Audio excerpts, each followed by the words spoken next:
చెప్పి ఆ తర్వాత మనం త్వరగా సమయానికే మనం ముగించుకుందాం. అపోస్తుల కార్యముల గ్రంథం 13వ అధ్యాయం. అపోస్తుల కార్యములు 13 మొదటి వచనం నుండి నేను 3వ వచనం వరకు చదువుతాను. అపోస్తుల కార్యముల గ్రంథం 13వ అధ్యాయం మొదటి నుండి 3 వచనాల వరకు. అంత్యోకయలోనున్న సంఘములో బర్నబా, నీగరనబడిన సుమయోను, కురేనీయుడైన లూకియా, చతుర్థాధిపతి అయిన హేరోదుతో కూడా పెంచబడిన మనయేను, సౌలు అను ప్రవక్తలను బోధకులను ఉండిరి. వారు ప్రభువును సేవించుచు ఉపవాసము చేయుచుండగా పరిశుద్ధాత్మ నేను బర్నబాను సౌలును పిలిచిన పని కొరకు వారిని నాకు ప్రత్యేకపరచుడని వారితో చెప్పాను.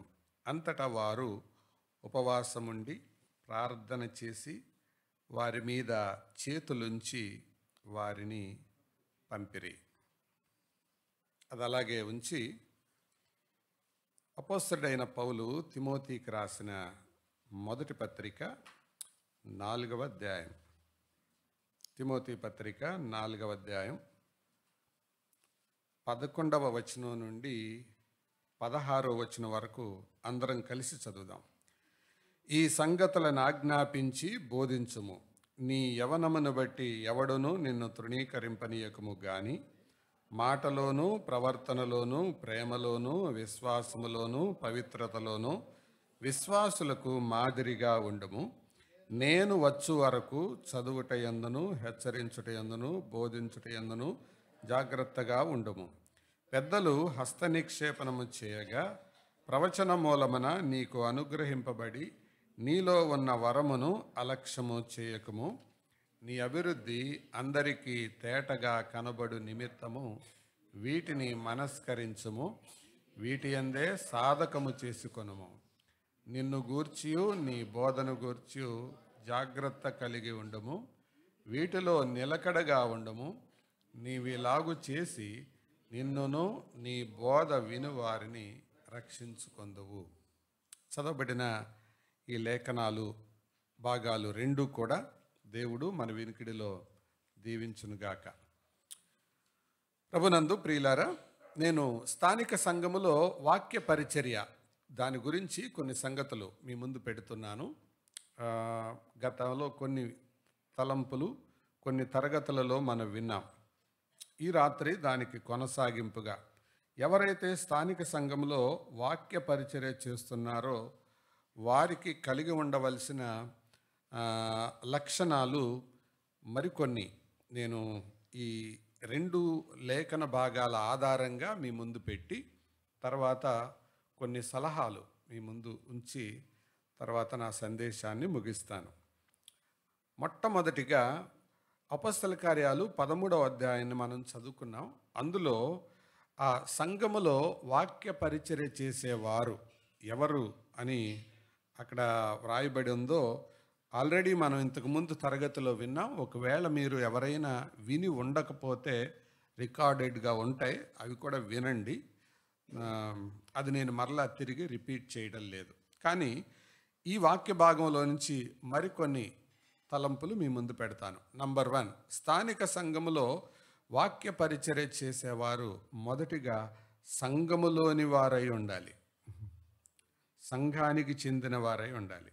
లోకల్ అసెంబ్లీలో వాక్య పరిచర్య చేసేవాళ్ళు సంఘములో ఉన్నవారై ఉండాలి. రెండవది, వారు సహవాసములో ఉన్నవారై ఉండాలి. సంఘములో ఉండడం వేరు, సహవాసంలో ఉండడం వేరు. రెండిటికి తేడా ఏంటో తెలుసా? కోడిగుడ్లు ఒక 50 గుడ్లు బేషన్లో పెట్టాము, అవి సంఘములో ఉన్నట్టు. వాటన్నిటిని మనం కొట్టి చేసాం. అప్పుడు ఎన్ని గుడ్లు ఉన్నాయో అలా చెప్తారు ఎవరన్నా? చెప్పలేరు. ఎందుకు చెప్పలేరు? అది కలిసిపోయింది. అది సహవాసం అంటే. చాలామంది సంఘంలో ఉంటారు కానీ ఇంకా పగలరు. ఇంకా కరగరు. అదే ఇప్పుడు మనం పాడింది. కరగాలి, వెళ్ళాలి అని పాడేది. అందరిలో కలవాలి. అది. కాబట్టి వీరు వాక్యాన్ని బోధించే వాళ్ళు మొదటిగా సంఘములో ఉండాలి.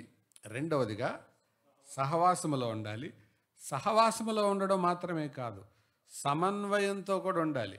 సమన్వయం అంటే అర్థం కోఆర్డినేషన్. అంటే పౌలు ఒక మాట చెప్పినప్పుడు బర్నబా దాన్ని బలపరచడం, బర్నబా ఒక సందేశాన్ని చెప్పినప్పుడు పౌలు దాన్ని బలపరచడం, వీరిద్దరూ రెండు సందేశాలు చెప్పినప్పుడు మనయేను దాన్ని బలపరచడం, లూకియా దాన్ని ఆమోదించడం. ఇట్లా అన్నమాట సమన్వయం అంటే అర్థం అది. అంటే రెండవది సమన్వయం అంటే అర్థం ఏంటంటే పౌలు ఎంత మట్టుకైతే చెప్పాడో అంత వరకు చెప్పిన దాన్ని అలా ఉంచి దాన్ని బలపరుస్తూ దాన్ని కొనసాగించటం, దాన్ని సమన్వయం అంటారు. అంటే ముందు చెప్పిన ఆయన కొట్టేయడం కాదు, ఆయన్ని బలపరుస్తూ మరికొన్ని మాటలు చెప్పటం, ఇది సమన్వయం. వాక్యం చెప్పే వాళ్లకు, సంఘములో ఉండే వాళ్లకు ఈ యొక్క లక్షణాలు తప్పకుండా ఉండాలి. అలా కాకపోతే విన్న వాక్యం ఎగిరిపోతుంది.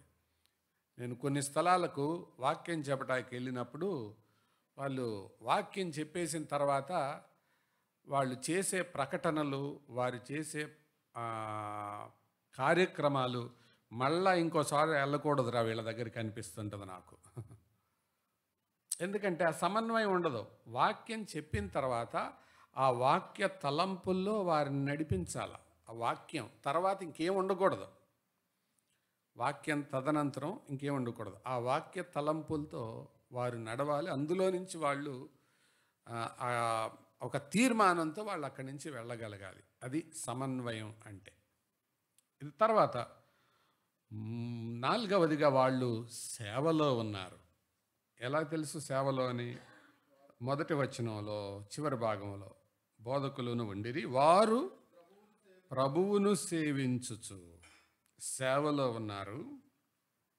ఏంటా సేవ అంటే ప్రార్థనా సేవ. ప్రార్థనా సేవ. కాబట్టి సంఘముతో ఎవరైతే కలిసి ప్రార్థన చెయ్యలేరో వాళ్ళు వేదిక ఎక్కకూడదు.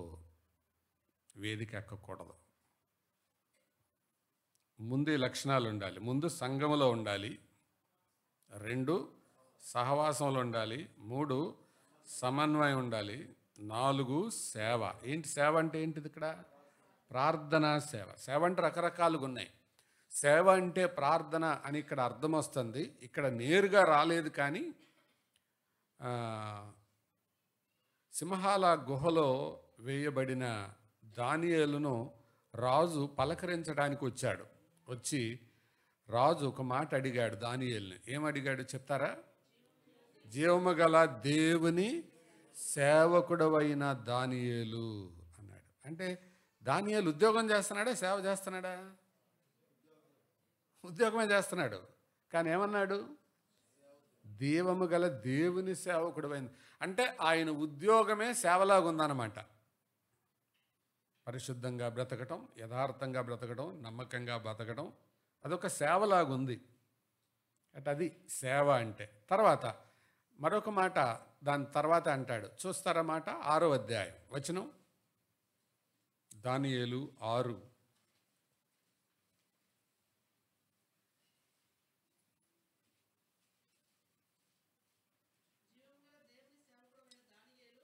వచనం 20. దానియేలు, నిత్యము నీవు సేవించుచున్న, నిత్యము ఉద్యోగం చేయుచున్న అని అంటలేదు, కానీ ఏమంటున్నాడు అంటే దానియేలు చూసినప్పుడు రాజుకి ఏమనిపిస్తుంది? ఈయన ఉద్యోగం చేస్తున్నాడు అనిపించట్లా, సేవ చేస్తున్నాడు. అది కూడా ఎప్పుడు చేస్తున్నాడు? ముమ్మారు ప్రార్థన చేసే దానియేలు అంటలేదు, కానీ ఏమంటున్నాడు? నిత్యము సేవించుచున్న నీ దేవుడు.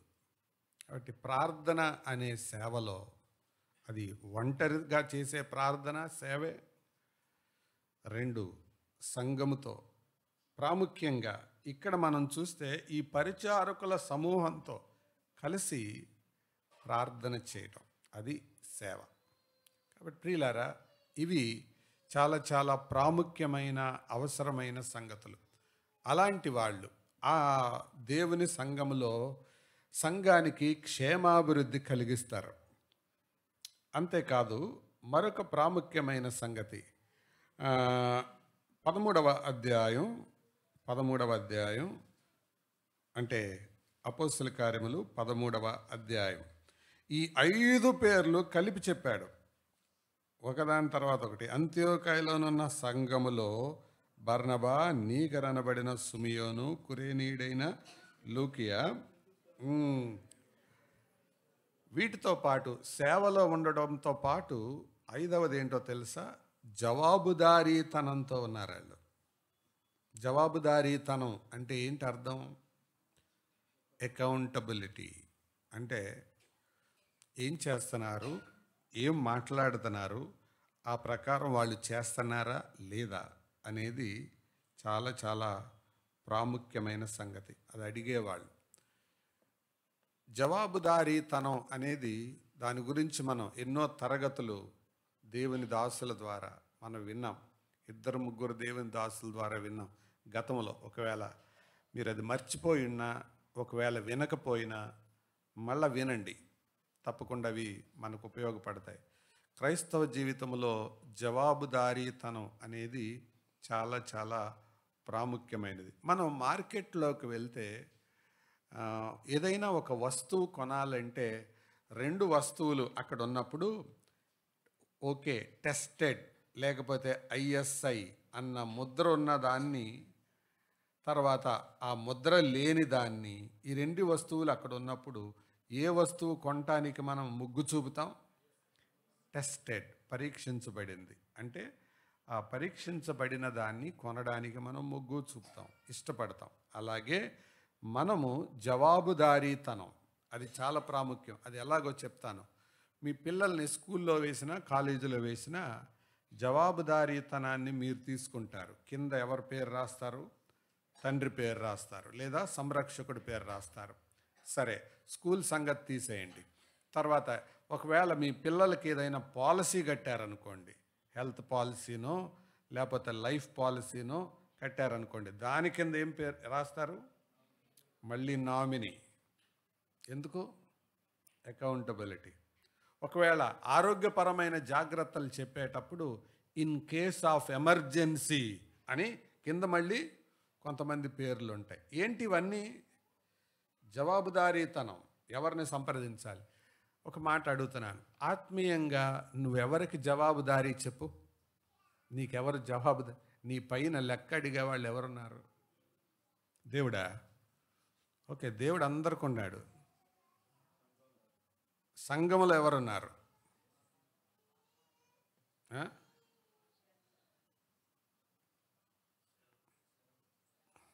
వచ్చి సేవకులేనా? కాబట్టి నువ్వు వాక్య పరిచర్యకు నిలబడేటప్పుడు, నిలబడక మునుపు నీకంటూ జవాబుదారీలు తనం కలిగిన వాళ్ళు ఉండాలి, లేకపోతే తప్పిపోతావు. అందుకే అక్కడ రాసింది,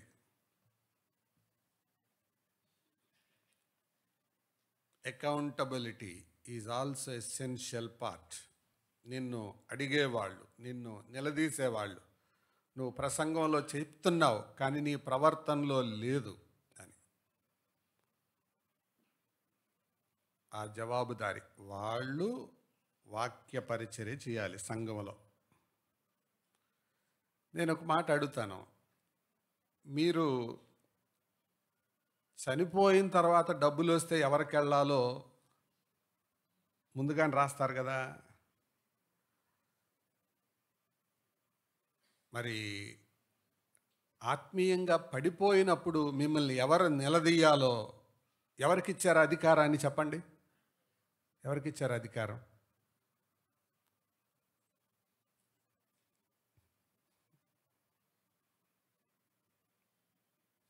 ఒకరికి పెట్టుకోవాలి, తప్పనిసరిగా నాయకుడిని పెట్టుకోవాలి, ఒక ఆత్మీయమైన సహోదరుని పెట్టుకోవాలి.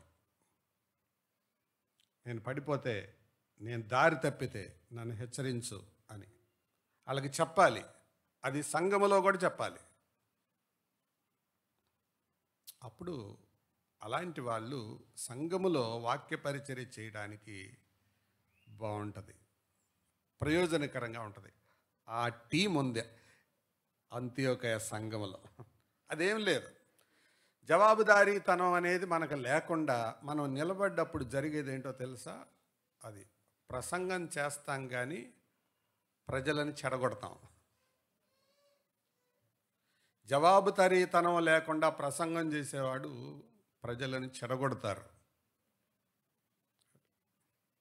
ప్రసంగం చేయటం నాట్ అన్ ఇష్యూ, కానీ నిన్ను సరిచేసేవాళ్ళు, అది ప్రాముఖ్యం. అందుకే ఆ టీం ప్రభు కూడా పరిచర్యకు పంపేటప్పుడు ఎంతమందిని పంపాడు? ఎందుకు పంపాడు? ఒకళ్ళు వెళ్ళి చేయలేరనా? ఒకళ్ళు పడినప్పుడు మరొకళ్ళు లేపుతారు, ఒకళ్ళు తప్పు చేసినప్పుడు మరొకళ్ళు హెచ్చరిస్తారు. కాబట్టి ఆ అవకాశాన్ని ఇవ్వాలి. అది ఇవ్వకపోతే చెప్పరు, ఎందుకంటే ఇవన్నీ డెలికేట్ ఇష్యూస్. అన్న, నేను ఎప్పుడన్నా జారిపోతే, తప్పిపోతే మీరు నాతో చెప్పండి. అక్క, మీరు ఎప్పుడన్నా నేను తప్పిపోతే నాతో చెప్పండి, నన్ను సరిచేయండి అని ఎవరికైనా ఇచ్చారు అకౌంటబిలిటీ? అది ఆ టీం ఉంది కాబట్టి అంత్యోకయ సంఘంలో ఒక రివైవల్ వచ్చింది. అంత్యోకయ సంఘం ద్వారా ప్రపంచానికి వెళ్ళింది. నిజానికి ఆది సంఘం యెరూషలేము సంఘం, కానీ తర్వాత ప్రారంభించబడిన అంత్యోకయ సంఘం ప్రపంచానికే సువార్తను తీసుకుని వెళ్ళింది. ఇక్కడి నుంచే బయలుదేరి వెళ్ళారు పౌలు, బర్నబా, తర్వాత పౌలు, శీల, వీరు అనేక ప్రాంతాలకు దర్శించారు. ప్రియులారా, అటువంటి సంఘముగా పరిచర్యలో పరిచారకులు, వాక్య పరిచారకులు ఉన్నప్పుడు అది ఎంత ప్రయోజనకరంగా ఉంటుందో ఆలోచించండి. అదే సమయంలో మరొక ప్రాముఖ్యమైన విషయాన్ని కూడా నేను మీ ముందు పెడతాను. ఇందాక మనం చదివిన దాంట్లో నుంచి తిమోతికి రాసిన మొదటి పత్రిక 4వ అధ్యాయం 11వ వచనం నుంచి 16 వచనాల వరకు చదువుకున్నాం. అందులో మనం గుర్తుంచుకోవాల్సిన ప్రాముఖ్యమైన సంగతి ఏంటంటే, తిమోతి, నువ్వు మాదిరిగా ఉండాలయ్యా అంటున్నాడు. మాదిరిగా. ప్రియులారా, మాదిరి జీవితం ఒక ప్రసంగీకునికి, ఒక వాక్యోపదేశకునికి చాలా చాలా అవసరం. మాదిరి. అందుకే ఇక్కడ ఈ మాట రాసింది, మాదిరి లేని మాట, బ్రతుకులో లేని బోధ, ప్రవర్తనలో లేని ప్రసంగం ప్రభు ఎదుట ముప్పుకే కానీ మెప్పుకు కాదు. మాదిరి లేని మాట, బ్రతుకులో లేని బోధ, ప్రవర్తనలో లేని ప్రసంగం. అంటే నేను ప్రసంగం చేస్తే అది ఏముండాలి? నా ప్రవర్తనలో ఉండాలి. అది ఆ ప్రసంగం ప్రవర్తనలో లేనప్పుడు కనీసం అది నాలో లేదన్న పశ్చాత్తాపమైనా ఉండాలి. ప్రవర్తనలో కనపడదు, పశ్చాత్తాపం ఉండదు, అలాంటప్పుడు ప్రసంగం చేయకూడదు. కాబట్టి ప్రియులారా, బోధనా పరిచర్య అంటే అది.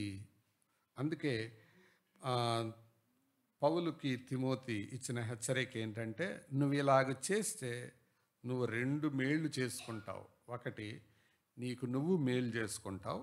2, నీ బోధ వినేవారికి మేలు చేస్తావు. ఉందా?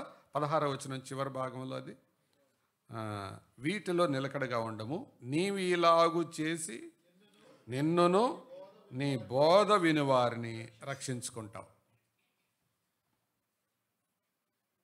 ఏం చేసి? ఆ పై విషయాలన్నీ చేస్తే, నువ్వు ఇలాగు చేస్తే నిన్ను రక్షించుకుంటావు. 2, నీ బోధ వినేవారిని రక్షిస్తావు. లేకపోతే ఏం జరుగుద్ది? నువ్వు దారి తప్పుతావు, నీ బోధ వినేవాళ్ళను కూడా దారి తప్పిస్తావు. అదే దాని అర్థం. కాబట్టి సహోదరులారా, సండే స్కూల్లో కానీ, యవనస్తుల మధ్య కానీ, బైబిల్ స్టడీలో కానీ, సంఘాల్లో కానీ, అనుబంధ సంఘాల్లో కానీ వాక్య పరిచర్య చేసేటప్పుడు ఈ లక్షణాలు అత్యంత ప్రాముఖ్యమైనవి. ఇవి కలిగి ఉన్నప్పుడు మొదట విన్న 5 విషయాలు. అసలు ఒక దేవుని దాసుడు ఇలాగన్నాడు, మనం మాదిరికరమైన ప్రవర్తన కలిగి ఉంటే సగం ప్రసంగం మనం నిలబడ్డప్పుడే అయిపోద్దంట, మాట్లాడకముందే.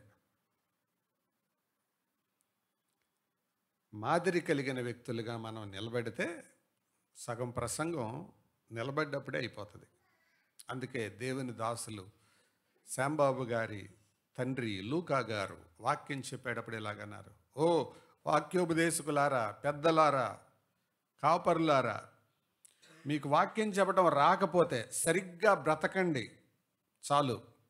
అక్కడ నిలబడి వాక్యాన్ని చదివి ఏడవండి, ఏడుస్తూ ప్రార్థన చేయండి, అంతే ప్రజల్లో కార్యం జరుగుతుంది.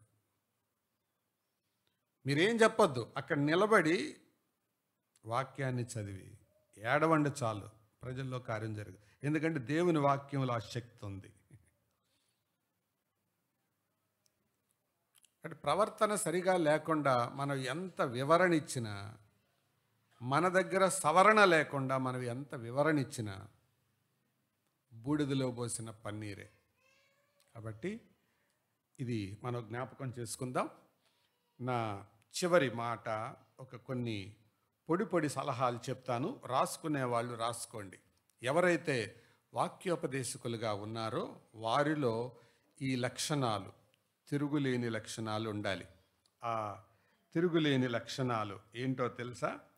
నేను ఒక 14 లక్షణాలు చెప్తాను, 14 త్వరగా రాసుకోండి. నంబర్ 1, మొదటిది దేవుని వాక్యం పట్ల విధేయత. నువ్వు వాక్యం చదివినప్పుడు, వాక్యం విన్నప్పుడు, వాక్యం పట్ల నీకు విధేయత అనేది చాలా చాలా ప్రాముఖ్యం. రెండవది ప్రవర్తనలో పవిత్రత. ప్రవర్తనలో పవిత్రత. మూడవది ఆత్మలో తీవ్రత. ఆత్మలో తీవ్రత. నాలుగవది హృదయంలో యథార్థత.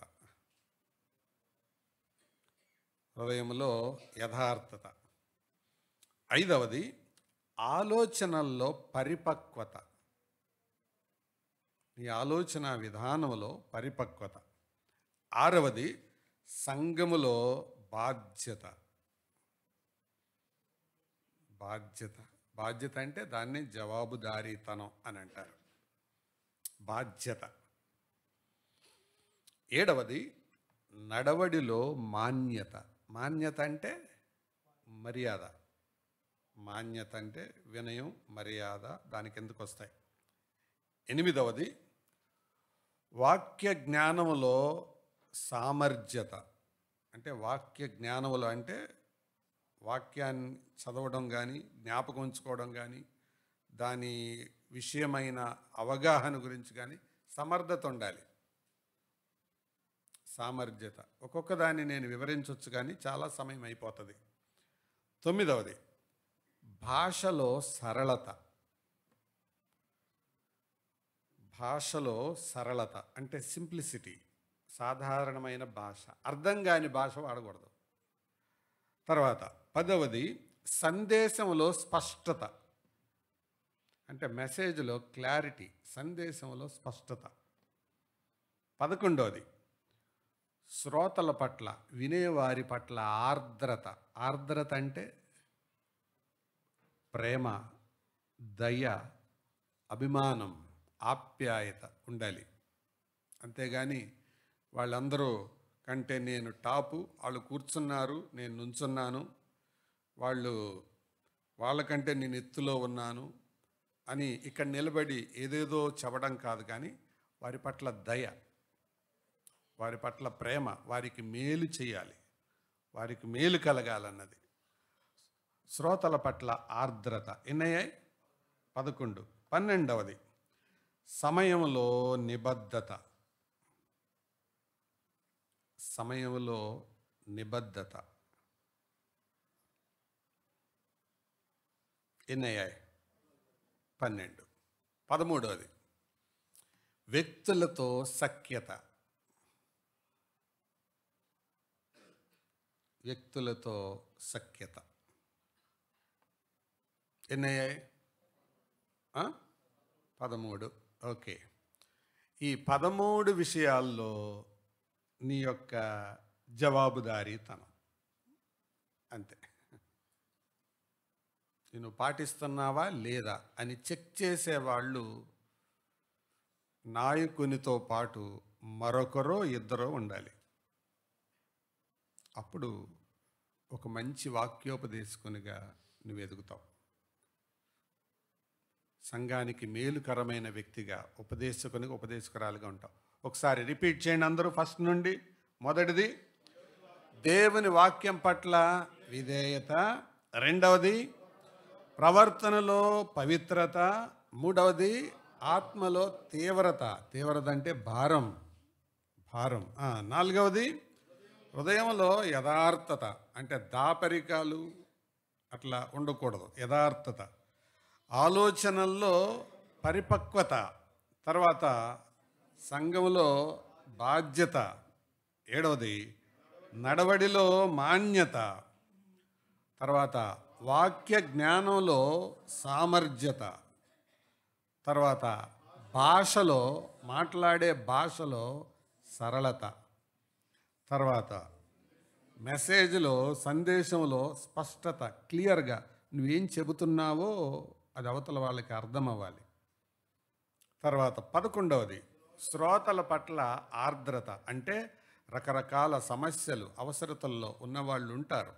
సో వారి పట్ల నీ దయ, నీ శ్రద్ధ అది కనపడాలి. తర్వాత సమయంలో నిబద్ధత. అంటే సమయం విషయంలో 2 అర్థాలు ఇందులో. నువ్వు సమయాన్ని పాటించడంలో నిబద్ధత. రెండోది నువ్వు సందేశాన్ని అందించే సమయం విషయంలో కూడా నిబద్ధత. కొన్నిసార్లు 10 నిమిషాలు చెప్పాల్సి ఉంటుంది, కొన్నిసార్లు 20 నిమిషాలు చెప్పాల్సి ఉంటుంది, కొన్నిసార్లు అరగంట చెప్పాల్సి ఉంటుంది, కొన్నిసార్లు గంట చెప్పాల్సి ఉంటుంది. అది మన విశ్వాస పరిమాణాన్ని బట్టి ఆధారపడి ఉంటుంది. అందరికీ ఒకటే కాదు. ఆయన గంట చెప్పారు, నేను గంట చెప్తాను, లేదా అప్పుడు గంట పడింది నాకు 10 నిమిషాలు అట్లా అనుకోకూడదు. సమయాన్ని బట్టి, కార్యక్రమాన్ని బట్టి దాన్ని నిబద్ధత ఉండాలి. తర్వాత వ్యక్తులతో సఖ్యత అంటే విరోధ భావం. 13 అయ్యాయి కదా. ఈ 13 వీటితో పాటు వీటన్నిటి విషయంలో జవాబుదారీతనం ఇది. కాబట్టి వీటిల్లో ప్రసంగీకులకు 14 సూత్రాలు అని పెట్టుకోండి. దీనికి ప్రసంగం చేసేవారికి 14 సూత్రాలు. దాన్ని కొంచెం రైమింగ్ వచ్చేలాగా ఇలా చెప్తాను. ప్రసంగీకులు బద్నాం కాకుండా, బద్నాం చేయకుండా ఉండడానికి 14 సూత్రాలు. వాళ్ళు బద్నాం కాకుండా, వినేవాళ్ళని బద్నాం చేయకుండా ఉండడానికి 14 సూత్రాలు. కాబట్టి మనం జ్ఞాపకం పెట్టుకొని మనం నిలబడిన ప్రతిసారి ఒక సంతోషకరమైన, సంతృప్తికరమైన, ప్రీతికరమైన పరిచర్య అందించటానికి, మనకేదో పేరు రావాలని కాదు, మనల్ని ఎవరో మెచ్చుకోవాలని కాదు, దేవుని వాక్యాన్ని మనం చెబుతున్నాం. అది నాకు మేలు కలిగింది, నీకు కూడా మేలు కలగాలి అని చెప్పడం. అది అంటే నేను అవతల వాళ్ళ కోసం చెప్పడం కాదు, నాకు కలిగిన మేలుని ఇతరులతో పంచుకోవడం. అదే మాదిరి. మనం గనక మాదిరి అనే దాన్ని అనుసరిస్తే సగం ప్రసంగం అయిపోయినట్టే. మనం మాదిరిగా ఉంటే. మాదిరిగా లేనప్పుడే ప్రసంగానికి ఎక్కువ ప్రయాస అవసరం. మాదిరిగా ఉన్నవాళ్ళు 4 మాటలు చెప్తే చాలు. కాబట్టి ఇది మనం అలవరుచుకుందాం. సంఘానికి, సంఘాలకు మేలు కలిగించే వ్యక్తులుగా ఉందాం. తల వంచండి, ప్రార్థన చేసుకుందాం. ప్రార్థన.